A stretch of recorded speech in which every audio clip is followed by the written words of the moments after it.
One bit of advice given when looking for a Fender Rhodes is to try and get one with a Peterson preamp.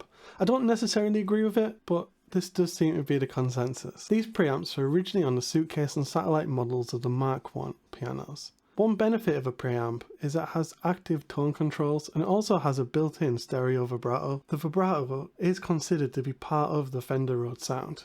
As most Fender Rhodes pianos did not come with a preamp, vendors have developed their own versions. Often these will be an adaptation of the Peterson design or maybe a completely new design. Aftermarket preamps are currently sold by Vintage Vibes, Avian Studios and lots more. These preamps are often designed to actually replace the current controls on the piano. JSI Synth have just released a new Preamp Pedal, and this is based on the Peterson design but is a separate pedal to the piano. So I'm going to have a look at that and see what it looks like. Let's have a look at the original Peterson preamp. So it features a volume control and then there's some tone controls with concentric knobs. And then there's concentric knobs for the vibrato controls. Pulling or pushing the small vibrato control knob switches it between on and off. So let's have a look at the JSI pedal. It's built into a Hammond style metal enclosure and it features the same controls: volume, concentric tone controls and concentric vibrato controls. I really like these controls, they appear to be aluminium and well made. The graphics on the pedal look good and are easy to read. And one nice feature is the pedal switch is now a foot switch, making it easier to turn on and off the vibrato. Around the switch is a plastic washer, and I was a bit unsure what this was until I actually used the pedal. But this is an LED that shows if the pedal is on or off. I guess one issue with this is if your foot is over the pedal, you can't easily see which state the pedal's in. But I'm sure that's not going to be a big issue. One feature I really do enjoy is that this pedal gives you headphones out. So if you've got a stage model piano with no output, it makes it really easy to kind of plug this pedal in to your piano, and then you've got, you know, your own preamp to listen and practice to. I did see that this pedal is also available as a DIY kit, so let's have a look inside. We can see that there's a board here that features many SMD components, and this is just a level of electronics that's beyond me for the time being.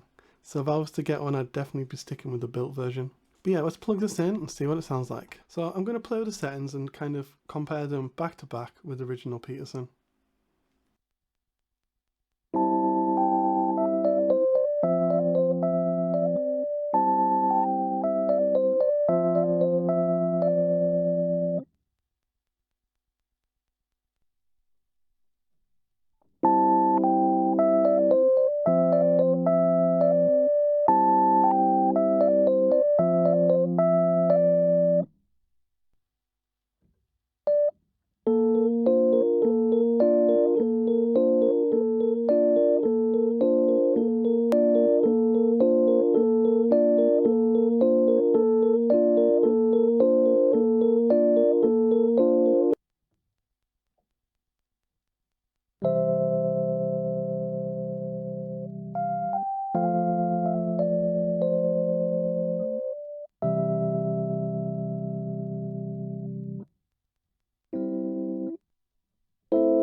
So when comparing the two, they do sound very alike, and considering this is a new design using new components that will probably have a much better tolerance, it does make it a good choice.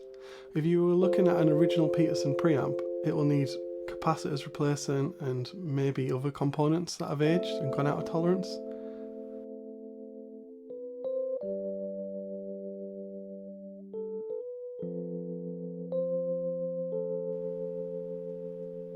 But yeah, I'm very impressed with this. It does seem pretty cool.